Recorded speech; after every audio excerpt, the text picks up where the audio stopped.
Good morning, Sue. And welcome to Golden Gate Center for Spiritual Living. I'm so delighted to see you all this morning. Happy Memorial Day weekend. And for those of you that are online this morning, we're so glad that you're with us as well on this special holiday weekend. So welcome. I am Mary Marie Shelton. I'm the senior minister here at Golden Gate Center for Spiritual Living. And we are a place that is open to everyone. I mean, we really are very welcoming of people who come in our doors to take a look or find out or hang around for a while or stay. So if this is your first time here, or if you've been here many, many times before, or if you're finally making it back after a long time away, we are delighted that you're here, whether you're online or you're with us here in the room this morning. So this is our time to say hello and greet one another. So I want to invite you to stand, wander around, say hi to each other, welcome each other back, introduce yourselves. And you online, give yourself a hug. You are welcome. We see you.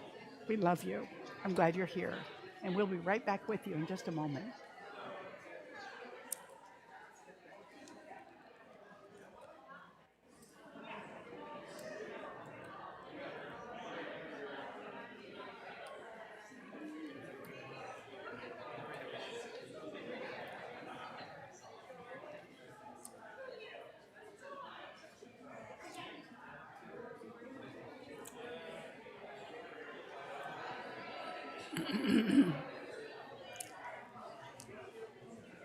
We're having Old Home Week here, I think.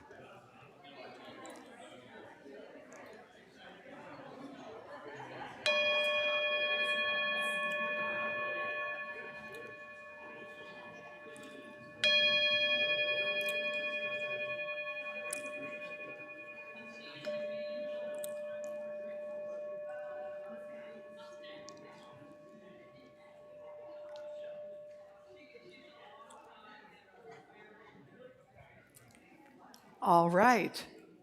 Welcome, welcome. Now that we've had a kind of Old Home Week greeting time, and there'll be more of that later on, we're going to go ahead and begin with our opening song.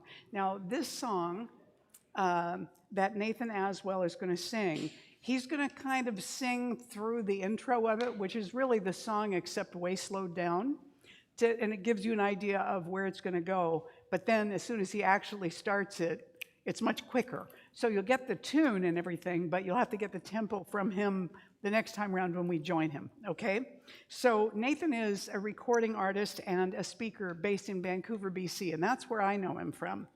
His calling in life is encouraging people to live big lives, one small step at a time. And he offers morning musings every Wednesday morning at 9 o'clock on his Facebook page, which is facebook.com/Nathan.Aswell. And they're morning musings featuring an insight, a new chant, and contemplative silence. So if you want to start your week off that way, 9 a.m. on Wednesdays, well, get over the midweek hump, I guess it would be. So this is Nathan. He's going to introduce the song. And as soon as, you might as well stand up now, because once he gets done with the intro, we're going to launch right away. So here we go. Warm greetings, everyone. It's my great pleasure to be with you this morning at Golden Gate Center for Spiritual Living. In honor of Reverend Mary's talk this morning, Shine, I'd like to kick things off with a great song by my friend Robert Anderson called I Am a Light. It's not the I Am a Light that we know. There's a different one. I am a light, I am a light in this world. In this world, this is the place, this is the time. Let it shine, let it shine, let it shine.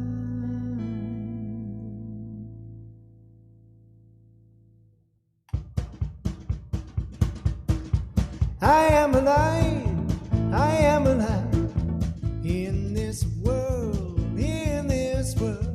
I am a light, I am a light in this world, in this world. This is the place, this time. Let it shine, let it shine, let it shine. I see the joy, I see the joy in this world, in this world. I see the joy, I see the joy in this world, in this world.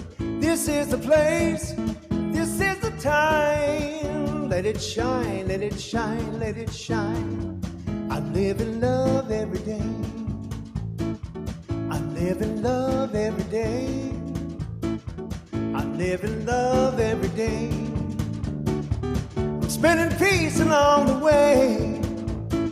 A right time, right place. Live in love every day. Yeah. Ooh, yeah. Yeah. Ooh, yeah. Right time, right place. I'm living love every day.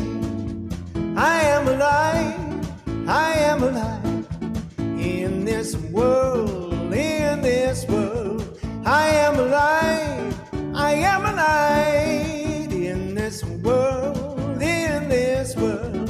This is the place, this is the time. Let it shine, let it shine, let it shine. This is the place, this is the time. Let it shine, let it shine.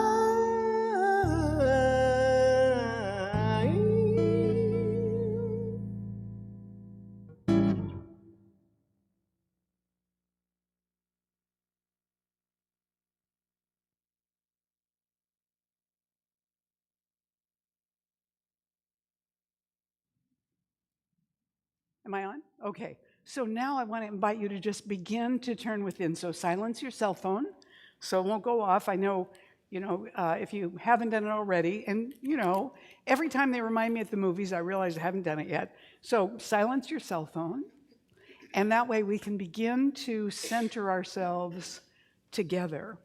And so I want to invite oh, that's so fascinating. Oh, bless your heart. So this is Memorial Day weekend, right? And Lori's going to step in for Suzanne Dubois this morning to do the morning pray-in. So we're going to just turn within and allow her words to take us into our sacred center.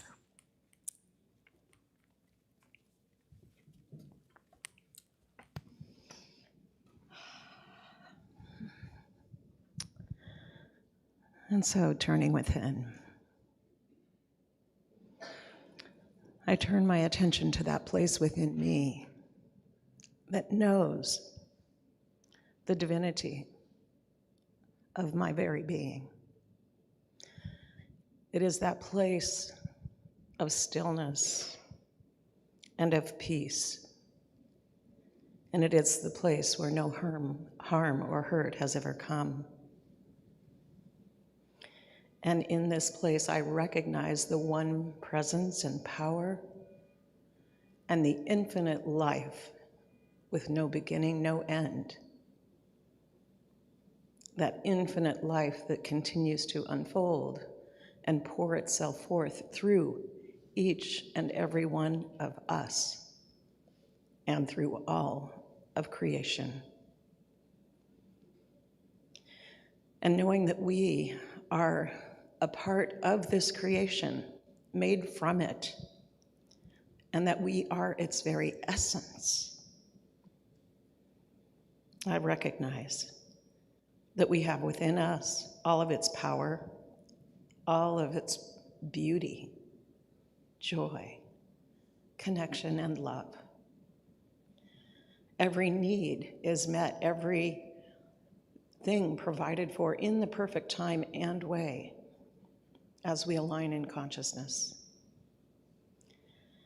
And so, in this moment, I align with that knower in me on behalf of all. And I step into a conscious collaboration with spirit, in that divine orchestration that unfolds as the unique journey of each life.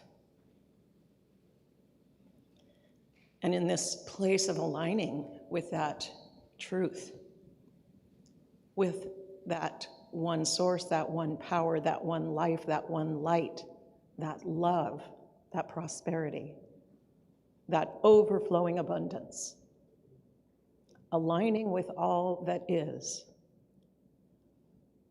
I claim and accept for each one an opening in mind that allows for the revelation of some truth, the revelation of this divinity that is who and what we are. And so I know that this day of memorial is a perfect place for us to commune with that divinity in all who have ever come before and all who have yet to be here, to know the divine life is ever present, ever available, and ever giving forth of its love into its creation. And as a part of that love, when we recognize it, when we align with it, when we know it to be our truth, more and more good is revealed. And so I claim that to be the order of this day. And I give thanks for knowing that this prayer has power,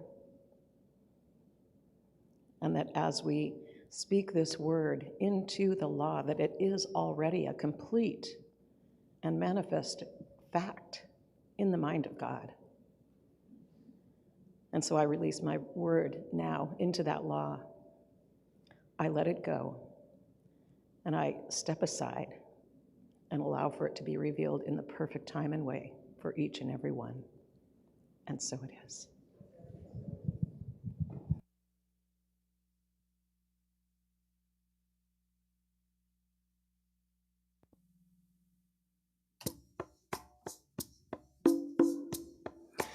I am filled with appreciation for you. In all you think and say and do, your tender heart shines through. All your talents combined make you one of a kind. No one does it quite like you. I see you, I celebrate you, I love you. I see you, I celebrate you, I love you. I am filled with appreciation for you. In all you think and say and do, your tender heart shines through. All your talents combined make you one of a kind. No one does it quite like you. I see you, I celebrate you, I love you. I see you, I celebrate you, I love you. I am filled with appreciation for you. In all you think and say and do, your tender heart shines through. All your talents combined make you one of a kind. No one does it quite like you. I see you, I celebrate you, I love you.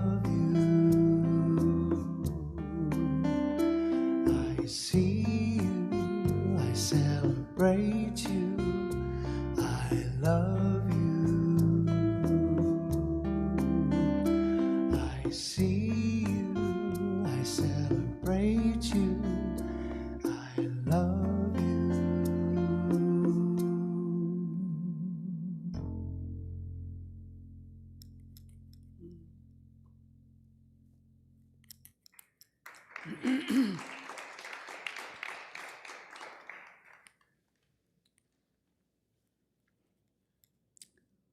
So it seems really appropriate that we're looking at darkness and light this month, a light shining in the darkness. And Memorial Day weekend is an interesting combination of light and darkness. Because I was introduced to death when I was really young, being quite a young kid with parents who were middle-aged and a little older when I was born, a lot of my relatives were quite a bit older. My brothers are quite a bit older. My cousins were quite a bit older, most all of them. And so I watched a series of those people pass on, and every year on Memorial Day, my immediate family would go out to the cemeteries, would clean off the headstones, cut all the weeds away, and bring fresh flowers from one of my brothers who had a lot of flowers at home. And then we would all kneel down on the grass and say our prayers like good Catholic folk do. Sometimes we had to put down newspaper because it was foggy or raining, but it was a Memorial Day tradition every year. So that's what Memorial Day meant to me growing up. When we think about the people that we love who've passed, what we remember, what we miss a lot of times is our contact with them, is being in the presence of their light, their unique humor, their quirkiness, their affection for us, whatever it might be. And so today, when we are remembering them, we're remembering their shine in the midst of sometimes our own sadness. In the Beatitudes, Jesus says, "Blessed are those who mourn, for they shall be comforted." Well, everybody mourns sooner or later.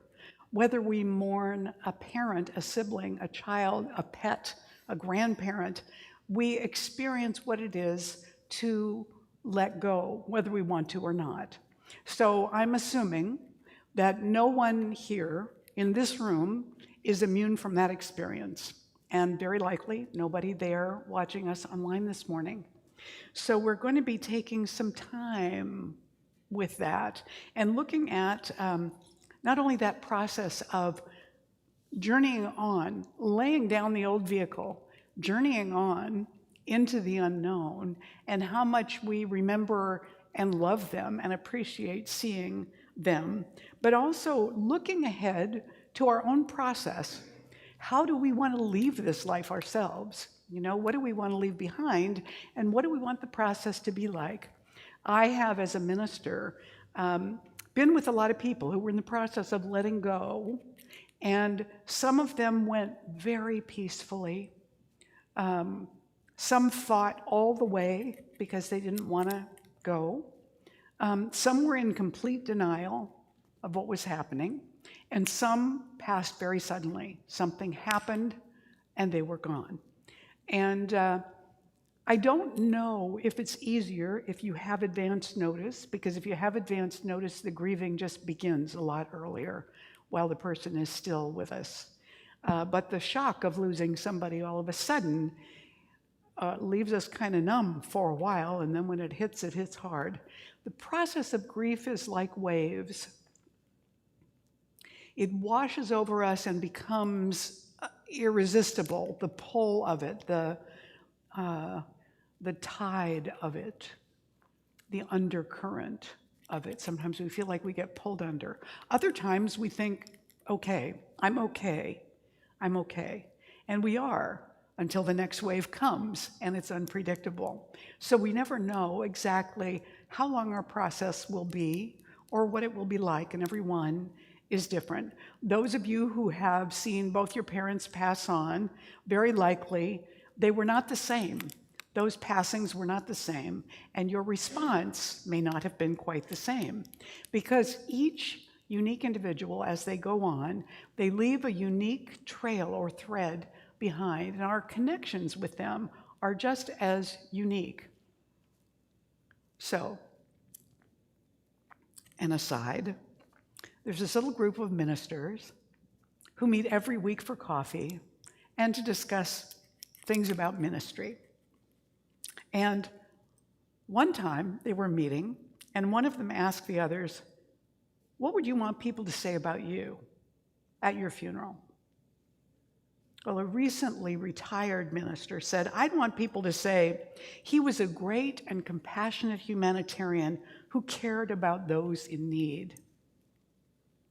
And the young minister said, "I'd like for people to say he was a good father, a husband, a man whose life was a fine example for others to follow." And the youngest member, or the newest member of the group, who was a woman, said, "I'd like for people to remember me for my fine sermons and church growth." Now, there was an old farmer not far from their table who often came in and listened to them as they made their discussions, and he never interjected into the conversation until this particular day, when he leaned over toward them and said, "You know, that's all well and good, but I'd rather have him say, 'Look, he's moving.'"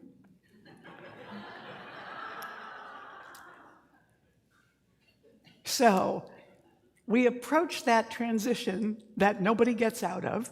We approach it in varying degrees of welcome and resistance and everything in between in that process. Rabindranath Tagore, who was the poet laureate of India, said, "A death is not the extinguishing of a light, but the putting out of a lamp because the dawn has come." And so when we journey on into the sunset, when we head out for the west into the sunset, there's always another sunrise. But we who are left behind see a different sunrise than the sunrise that's being seen by that person who has left us. Thoreau said, "Every blade in the field, every leaf in the forest lays down its life in its season as beautifully as it was taken up." And so that might raise the question for us, what about untimely death? What about the death of children? What about the death that comes about in some kind of slaughter or something? How are those things timely? Well, the manner in which we go and the timing in which we go, it doesn't have to do with how long we've been using this particular vehicle. It has more to do with where that soul is.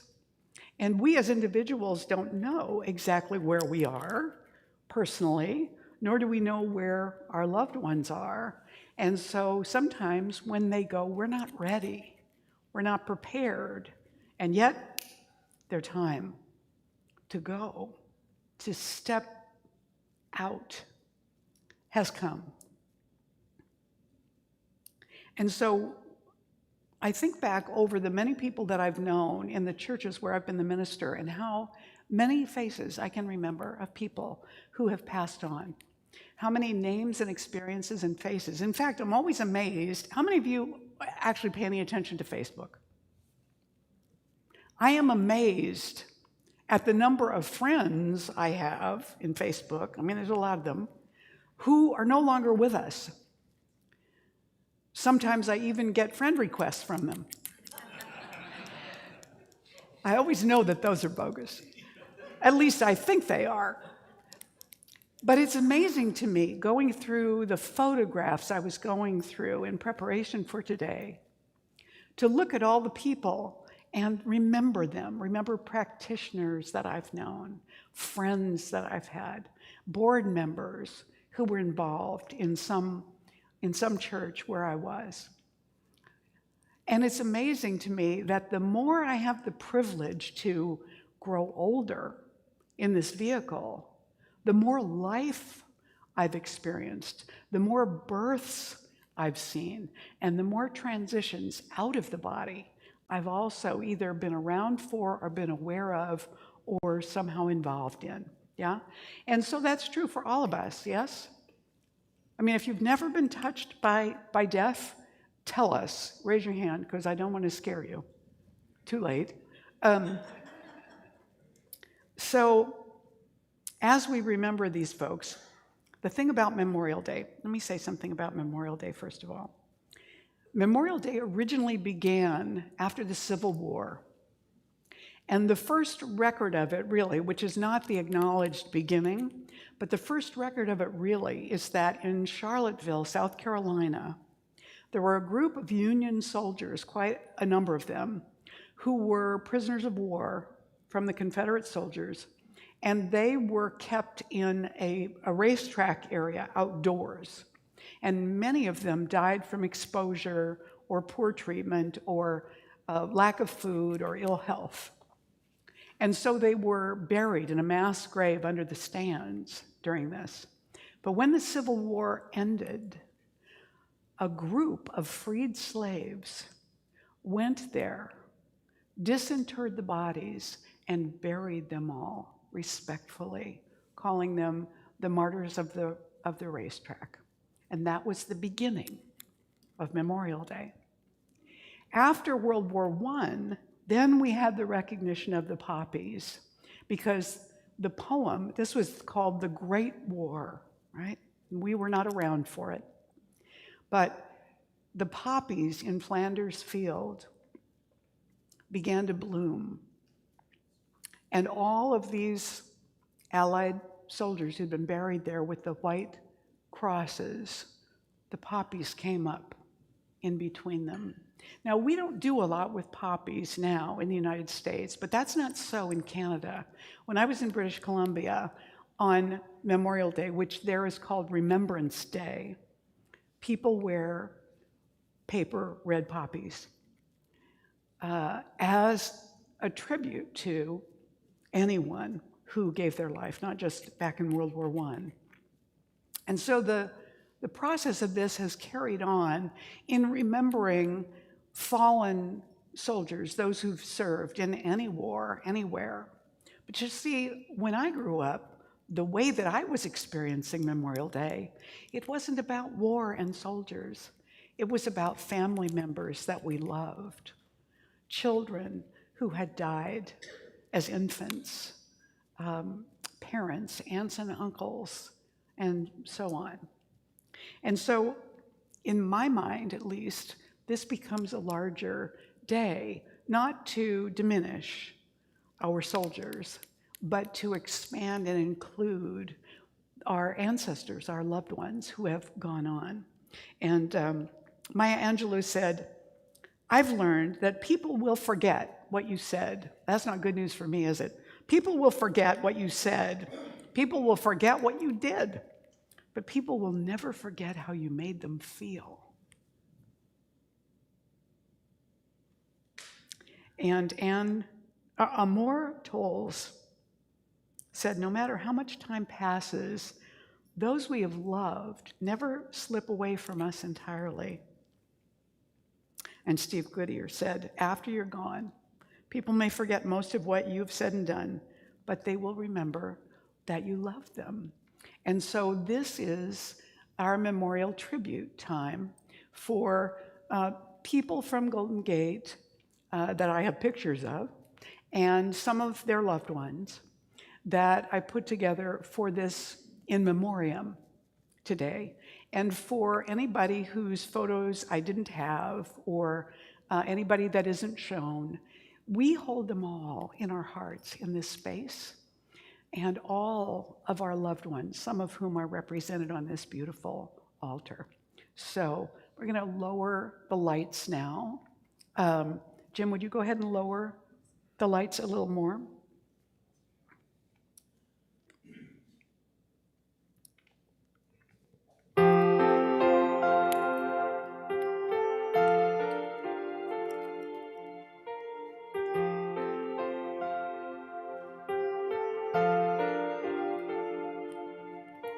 Remember me in the melting snow.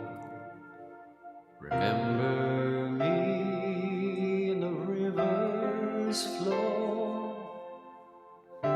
Look for me in the mountains tall, for I am part of it all.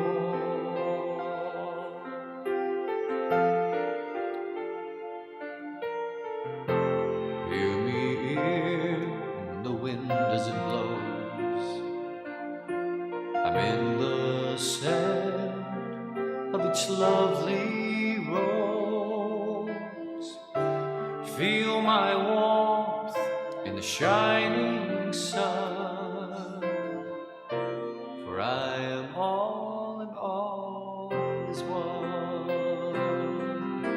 For I am everywhere and I have always been here since time began. I am, and I will never leave you, for I am your friend.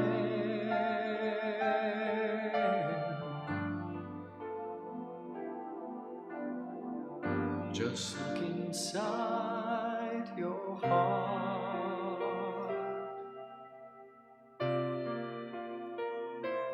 and take my hand.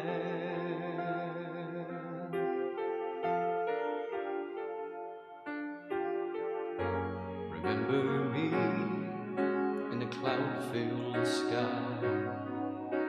I'm in each tree as it reaches high. I'm in every grain of sand, every raindrop small. Yes, I am part of it all. Look for me in each other's eyes and hear my voice in a baby's cries. Feel my touch as you help someone, for I am all and all is one. For I am everywhere and I have always been here since time began. I am, and I will never leave you, for I am your friend.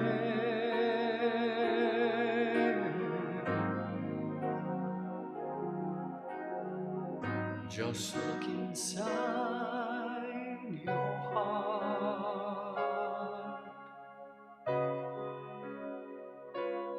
and take my hand.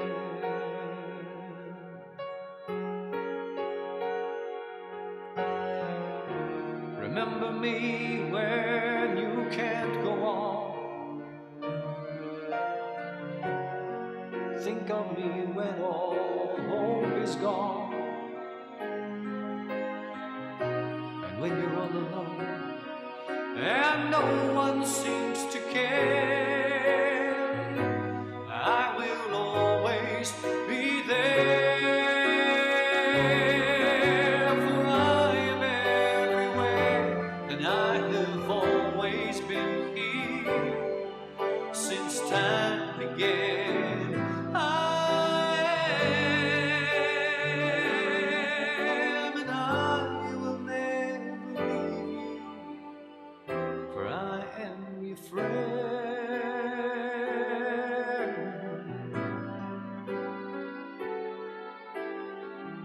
Just look inside your heart. Just look inside your heart and take my hand.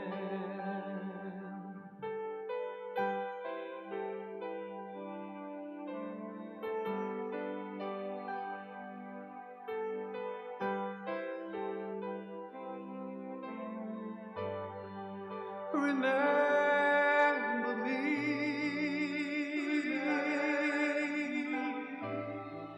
Remember me.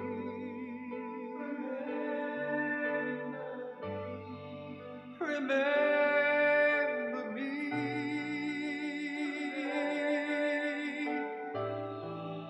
Remember me.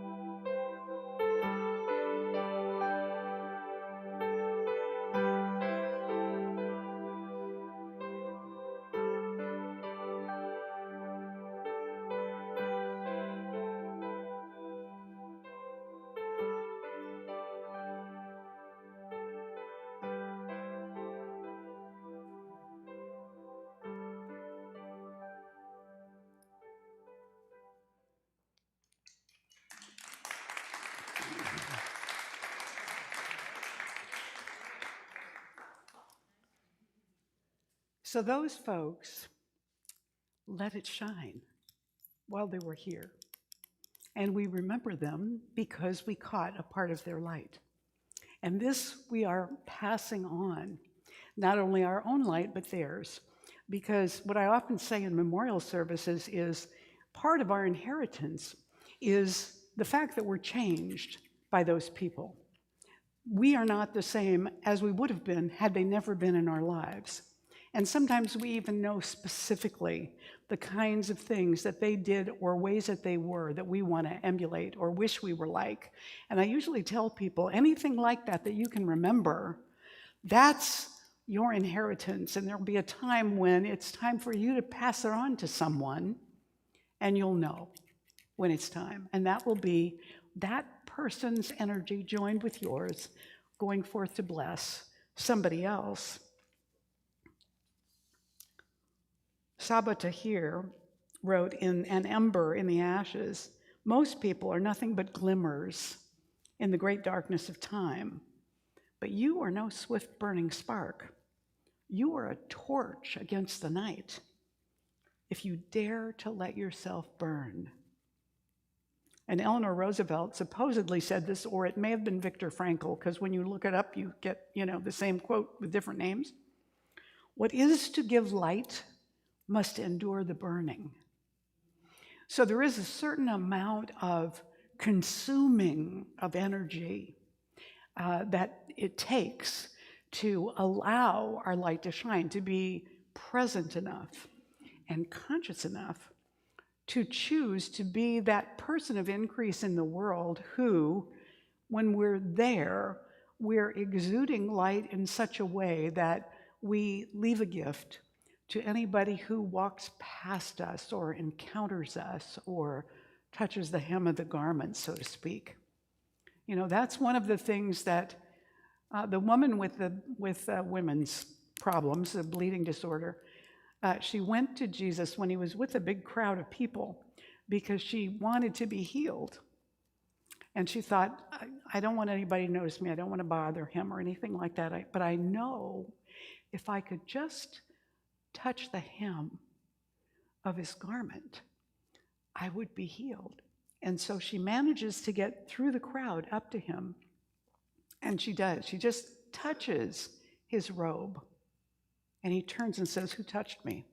Because he can feel the energy, the power, the light that has been requested has gone someplace. It wasn't like he was intentionally sending it to her, but he was radiating something, and she was healed in that moment. So we, all of us, when we're present with someone else, we are emitting that kind of energetic field for them. And if they're present and responsive with us, then we're receiving that back. Chris Franken said, the wildest version of you is calling to you now to shine in your full radiance and truth each day, to live the life your soul imagines, to live the life your soul imagines. And part of what our soul requires of us is the letting go process, is the grieving process. So if you have had someone near to you make their transition during this past year, would you please come up here on the stage with me? Come right on up. And come up on the stage because they won't be able to see you online otherwise, okay?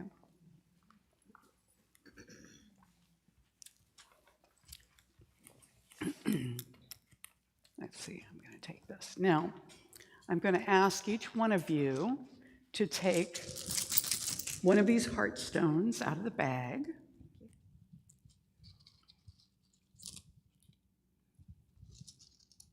And these have words on them, so I'm just going to assume, and they don't match, that whatever word you get is appropriate for you, whether you know it or not. If you have a reason, if you don't have a reason, it doesn't matter.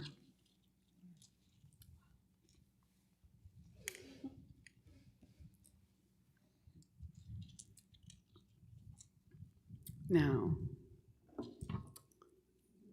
I want to ask you some questions, all right? And so, let's see. I want you to step up here too. Come on up here. Come on up. There you go. All right. Now let's see. Who feels the most stable at this moment? Because I'm going to ask you some questions. Okay, Linda, step forward. Take this. Now, share the name of your loved one who passed.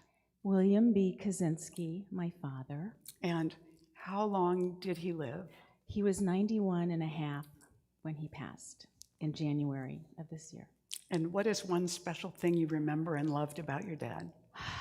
I loved how he could really enjoy life and have laughs and look at the humor in things, and I think I have that quality that I inherited. And so that was my next question. I was going to say, what's one good way you changed or one good thing you learned because of him?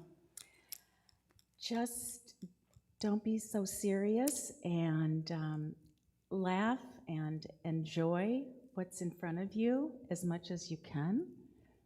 And his name was William, Yes. right? So we honor William. Thank you.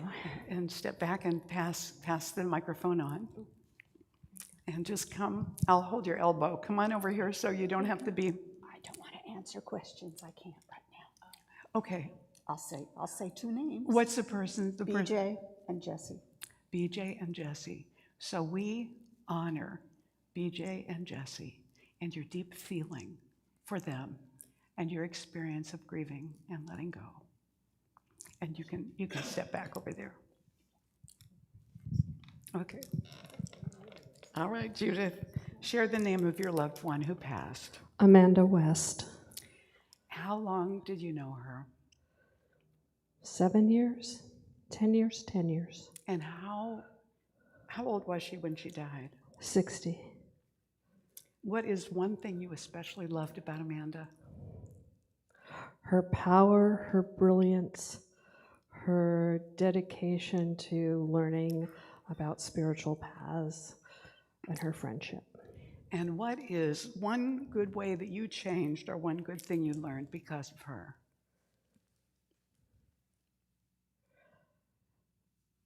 To be patient and have compassion. Thank you. We honor Amanda and your experience of sending her off into the light.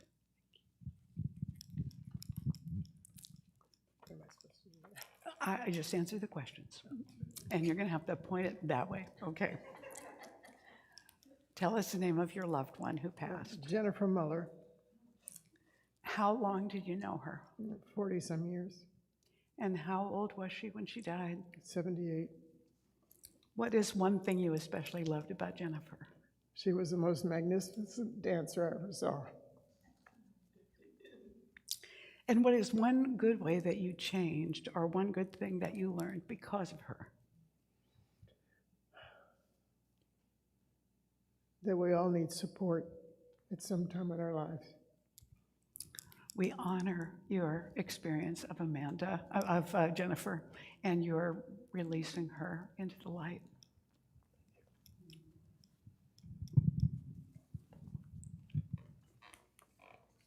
Jane, tell us the name of your loved one who passed. Excuse me. Tell us the name, and point this way, of your loved one who passed. Peggy, she was my best friend. And how long did you know her? I knew her 25 years. And how old was she when she passed? She's 74. And what's something you especially loved about Peggy? Peggy was compassionate and the most loyal friend a person could have. And I was really fortunate to have her in my life. So what's one good way that you changed or one good thing that you learned because of knowing Peggy? Compassion and the same as my heart, forgiveness. Wonderful. So we honor Peggy and your experience of releasing her into the light. Christy. And point it that way. Tell us the name of your dear one who passed. Victor Nussbaumer, Austria, my brother-in-law. Now, how long did you know him? Over 40 years. And how old was Victor when he passed? 81. What is one thing you especially loved about him? His joy of life. And what is one good way you changed or one good thing you learned because of Victor? Can't think of anything. Because we were not that close living in Austria, but it was always an enjoyable experience being with them, him, family. So we honor Victor and your sister and this process of releasing and letting go and honoring him. And he passed while we were in Switzerland, or going to Switzerland, on that trip before we did the mountains, the Alps last year. Suddenly. Oh my, yeah. Hi. Hi, Lynn.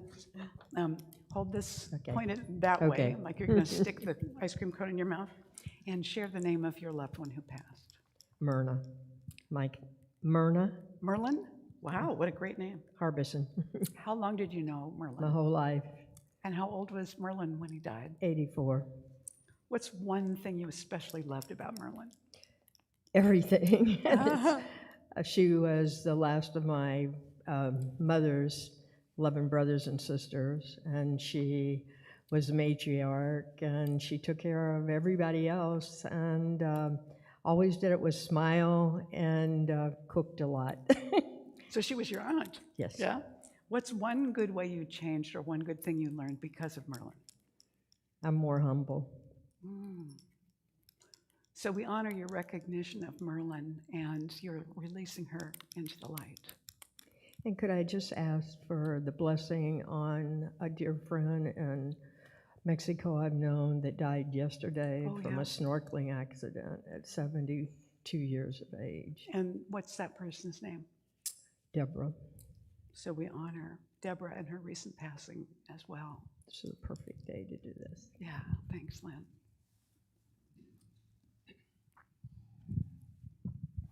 Lori, tell us the name of your dear one who passed.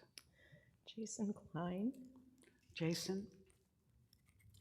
And how long did you know Jason? 13 years, And how old was Jason?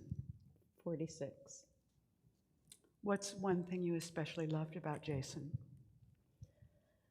His willingness and ability to step in and become the dad to my 2 young granddaughters.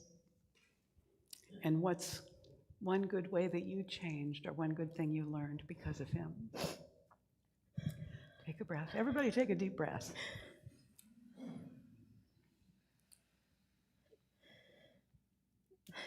The blessing that he gave to my family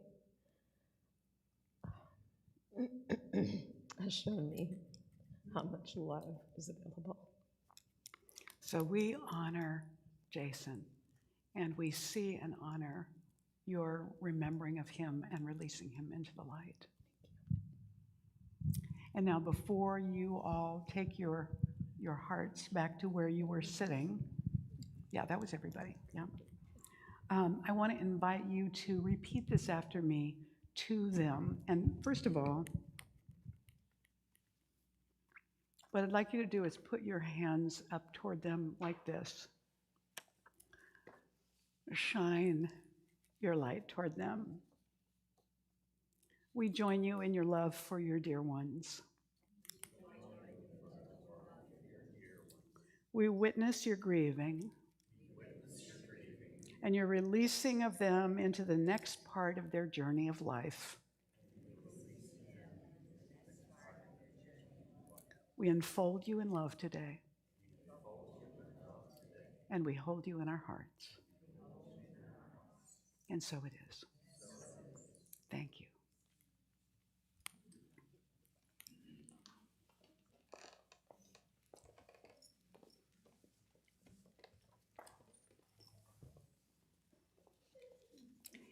It's very important to honor that process of people coming and going. We all do it. I can remember when my mother passed away. My son was 11 and I was 38. And I got the call She had had a surgery. She had a fever. They couldn't figure out what the cause of it was. And Mom was just a few weeks away from being 83 at the time. And I remember saying to myself something very strange. I said, I didn't know she had it in her. My mom was not one ever to take the lead or be noticed. And yet, when the time came, she was very noticed by all of us by her going. She was kind of the linkage between people and families and their stories and what was going on. Mom was sort of the one who kept in contact with everybody. She was very good at that. And that's how we knew some of the stories about the people that we loved. So after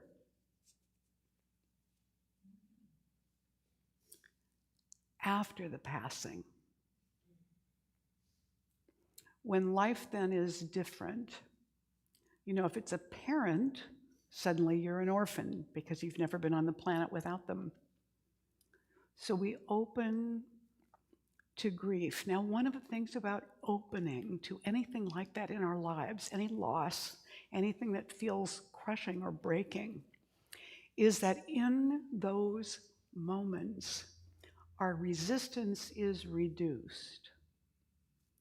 And we are more available to the guidance of Spirit, to the presence of Spirit, to the love, if we can let it in. And part of it is about being tender with ourselves. So we're sent out into the world, and the longer we live, the more people we've loved who've passed, the more little bits of their light we also carry, the brighter we are if we let ourselves be. So we are here also to shine. Ernest Holmes wrote in this thing called life, you do not have to beseech life to be good or to bring good into your life. Life is like the sun. It shines on everything. Get out of the shadows, crawl out of your basement, open the windows of your mind, open the doors of your soul, lift up your thought, and let life be to you whatever you wish it to be. So let's take this and anchor it within now. Take a couple of deep breaths. We know in this moment, there's only one. And that presence of infinite creativity is all there is. It's everybody who ever was.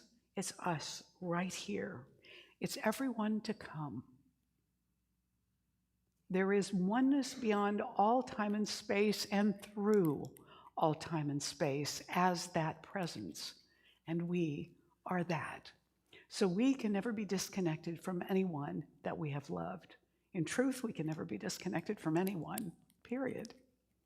And so at the root, we are all intertwined as one. We are all connected. We are all exchanging. And so we send light and love out from this moment, from this place, to everyone grieving anywhere.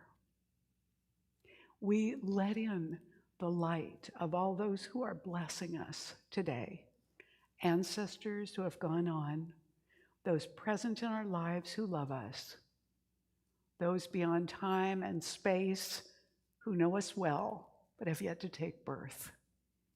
We let ourselves receive the love, the light, the comfort, and we step forward into this week a little more present, a little more luminous and radiant, and a little more willing to be that and let it be. So we let this prayer go into that creative law of mind and spirit. We let it go into the heart of God where it never was any different than this word that has been spoken. It's always been the truth of us. So we let this prayer go and allow it to manifest fully within us and in our lives. and so it is. And I invite you to stand and join me now for the morning affirmation. Together. My role in life is to let my light shine. I remember this and dive deeper into the gifts I am blessed with to let them help light up the world. I choose to shine, and so it is. You may be seated. I'd like to invite the ushers to please come forward now. This is our sacred giving time. If you're one who gives automatically, God bless you.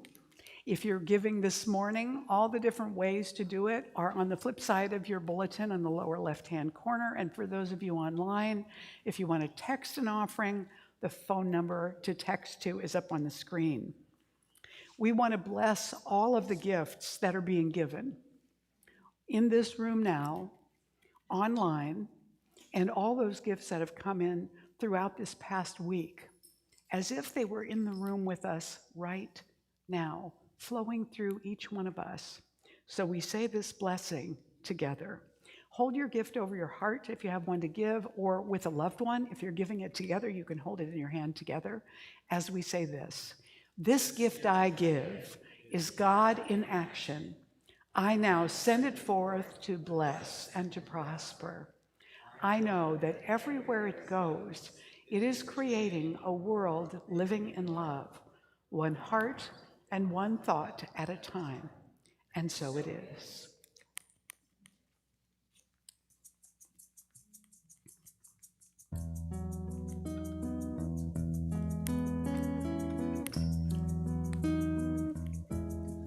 May I be loved, may I be held and celebrated, may my gifts be seen as sacred, may I live my fullest expression, may I live my fullest expression.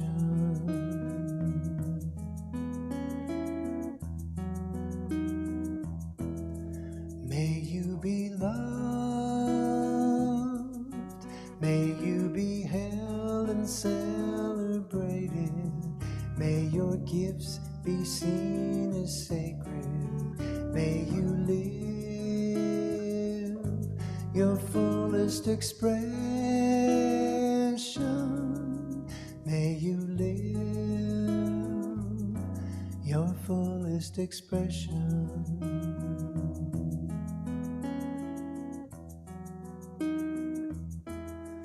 May we be loved, may we be held and celebrated, may our gifts be seen as sacred, may we live our fullest expression, may we live our fullest expression. May we live our fullest expression. May we live our fullest expression. May we live our fullest expression. May we live our fullest expression.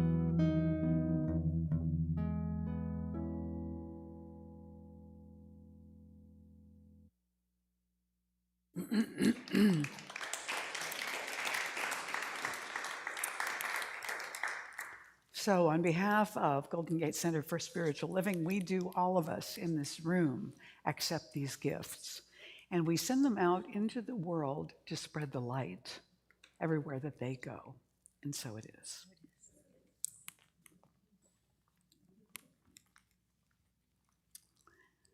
If you're with us for the very first time this morning, we're so grateful that you chose to come today. And I want to direct your attention to the table at the back here. This information table has all sorts of things you're welcome to pick up and take. And there are also welcome packets back there. Inside the welcome packet, there's a blue card like this. If you fill it out and turn it in back there to Galen, who's waving them around, she's going to give you a small book as our thank you for being here with us today, and also as our invitation to you to come back often in the future. We'd love to have you become part of our family here. We're glad you're here. I want to acknowledge especially the beautiful altar this morning that was created by Barbara Cox and Selma Baumfim, along with the photographs that came from many of you. These photographs are of some beloved family members who've passed on. The flag is actually the one that was given to Selma at her husband's military recognition after he passed. So that's one of the ones that was specifically presented. And the cards up here have little things written on them. So for those who brought a photo, you can take one of those cards with you. And thank you to everybody. Let's give an acknowledgement to everybody and to the guys who are doing brunch for us. This morning is the men's brunch, yay! And that's going to be happening right after the service. They have a lovely meal for us. $10 is all it costs. And the proceeds go to Golden Gate. And the guys will be setting up over here. So you'll go over, you'll pay your $10, you'll get your plate, and you'll go through, and there'll be tables set up in here by that time. And you can sit and have a lovely meal and an opportunity for us to commune together. Also, the volunteer opportunity to serve at the food bank is coming up on June 13th. Now, this is only a 2-hour commitment. It is from noon to 2 p.m. at the San Francisco Marin Food Bank warehouse in San Rafael. So if you are available and willing to do that, June 13th, I think, is a Tuesday or a Wednesday. Tuesday. And you contact Ellen Nicosia. Now, she's not here this morning, I don't think. Where's Ellen? Where's Ellen? Oh, for heaven's sake. Ellen's at the very, very back. Oh, and the email address is wrong, too. It should be ellen.nicosia@gmail.com, not Earthlink. So ellen.nicosia@gmail.com, right? No dot. Ellen Nicosia without a dot. Okay. Just talk to her this morning if you'd like to get on the list, and she will put you on the list for June 13th. I'll fix that. I'd like to invite Barbara Cox up to tell you about a special thing that we are doing in June. And I don't think you got flyers for this morning, but they're back on this info table, and you will get them also, I think, next week. Good morning. I am deeply, deeply moved this morning by this service. The discussions about legacy and the cycle of life has been very moving. When we planned all of this, it didn't even dawn on me that this would coincide with Memorial Day weekend. And so as we think about legacy, some of us at Golden Gate have been thinking about, what is the legacy of this community? How precious is this? And how do we keep this message moving forward? And so with the Legacy Circle group, we have planned for anyone who is considering a financial gift. That is part of legacy planning. So for any of you in the season of life that is planning that, know that there is a workshop called The Nuts and Bolts of Financial Planning. It will be a Zoom event open to all, and it is Thursday, June 15th from 1 to 3 p.m., free of charge, of course. And it is for anyone considering a legacy gift to Golden Gate, and it is for anyone who would like to learn more about estate planning for their own purposes. Kelly Kilkenny is the estate attorney who we will be using. We learned of her through Centers for Spiritual Living. She's involved, she did a legacy plan for someone in our community, and she's deeply involved in the whole movement. But she will be available to educate all of us about the basics of planning, and also there'll be a Q&A period.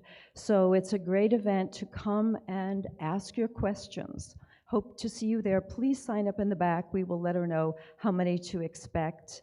And also, if you need a legacy planning kit, I still have some extras, so come see me after service. Thank you.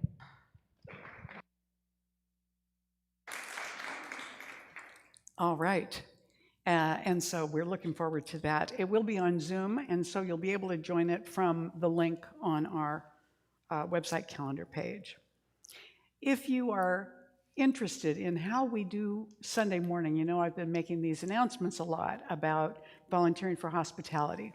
But there's somebody in my class right now, kind of reviewing because she's already taken a gazillion classes, but she's in my class right now, and she shared something with the group the other night that was so touching to me. I asked her if she would share it with you today about this specifically. So Sue, would you come on up?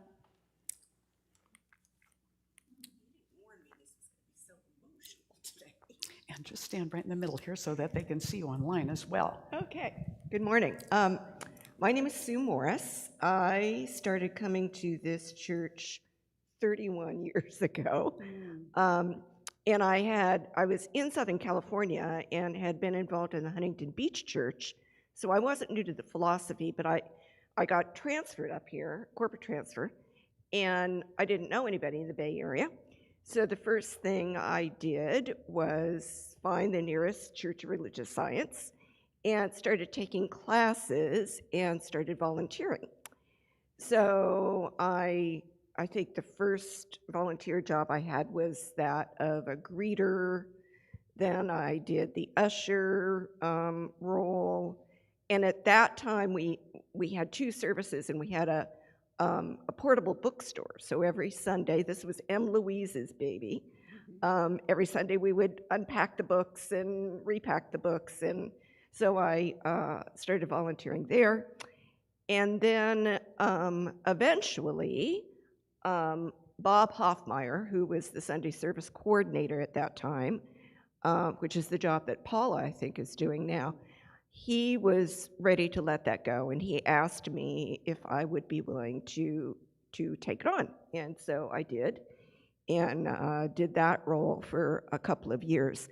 And I think what I really want to say, and I don't remember what I said in class, but if you are looking for a way to really get plugged into this community, volunteering and taking classes, you know, I've made friends that, you know, 30 years later, I'm still connected with. So I would, there's something about when you make the commitment, it doesn't have to be a big commitment, it could be one Sunday a month, but when you make the commitment to yourself and to the community, you're making a statement to the universe that you want to show up, you know, you want to be a part of something, and the universe responds to that. So that's what I have to say. That's great. Thank you, Sue.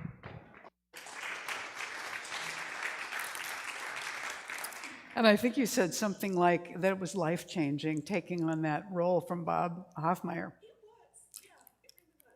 So if you want to find out more about the value of volunteering for something, talk to Sue after the service. And you might also consider joining the choir. They're rehearsing at 9 every week, back here and in the kitchen. And if you were here last week, you heard them sing their first song for everybody. I don't know when the next one, yay, yay. I don't know when the next appearance will be, but contact Bruce if you would like to find out more about that, and he will tell you all about it. His phone number, his email address is up there on the screen. And finally, the Wednesday meditation. This week is Meditation Surprise. I know I told you that was last week. Last week, we weren't coming up on the 5th Wednesday, so it wasn't Meditation Surprise. That was a surprise. This week, it really will be Meditation Surprise. So 7:15 on Wednesday, you can join from the website calendar. Just go to the Classes and Events tab, and it's down under there. All right. So please know that the practitioners, whoever's at the table on the particular Sunday, Joyce is over there today, are available for prayer following the service. Please go if you feel heavy today, if you are heavy-hearted. I don't mean heavy from breakfast. I mean heavy over somebody you lost, perhaps. Get a prayer this morning. Put in a prayer request in the prayer box. Call in and request a prayer at the office, or go to the website and request a prayer. All of that is available to you. So now, I want to invite the practitioners to surround the room. Before we do the closing blessing, we're going to join in consciousness together with you in this way. So let's turn within. We know that we have been abundantly blessed to be here together this morning, and we're deeply grateful for that. We recognize that presence of God is everywhere. It is beyond time and space, and it is imbued in time and space. It is the essence of every one of us, right here and now. So we step into this week with such gratitude for all the light that's been given to us throughout our lives by loved ones, by friends, by family members, by teachers, and so on, and so on, and so on. We're so grateful for our mentors. We're grateful for all the light that has shone around us, and for the light we are becoming more and more aware of within. We anchor it in that divine presence and send it out into the world to glow ever more brightly through us. Letting this prayer go, we know that it is done. And together we say, and so it is. Please stand and join us for the closing blessing and the closing song.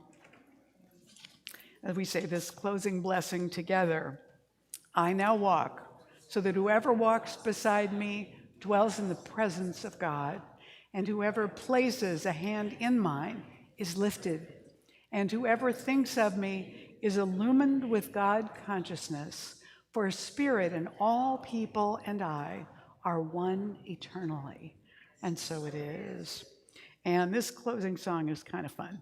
He'll explain it. Thanks very much, everyone, for being here this morning. I'd like to take us out with a fun 3-part chant of mine called Sizzle. So what makes this chant fun is that all 3 of the parts can be sung one after the other or all at the same time. So feel free to sing along with me, follow me, or to just stay on any one of the parts that most speaks to you. Do whatever you like. Let's have fun. Here is Sizzle.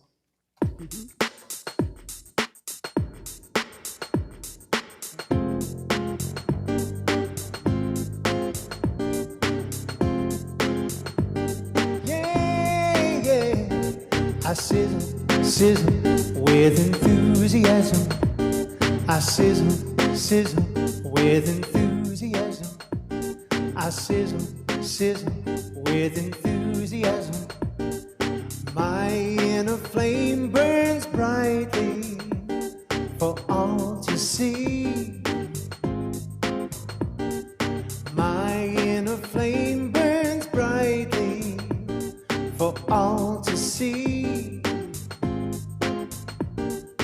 My inner flame burns brightly for all to see. I'm eager to do what ought to be done. I'm eager to do what ought to be done today. I'm eager to do what ought to be done. I'm eager to do what ought to be done today. I'm eager to do what ought to be done. I'm eager to do what ought to be done today. I sizzle, sizzle with enthusiasm. I sizzle, sizzle with enthusiasm. My inner flame burns brightly for all to see.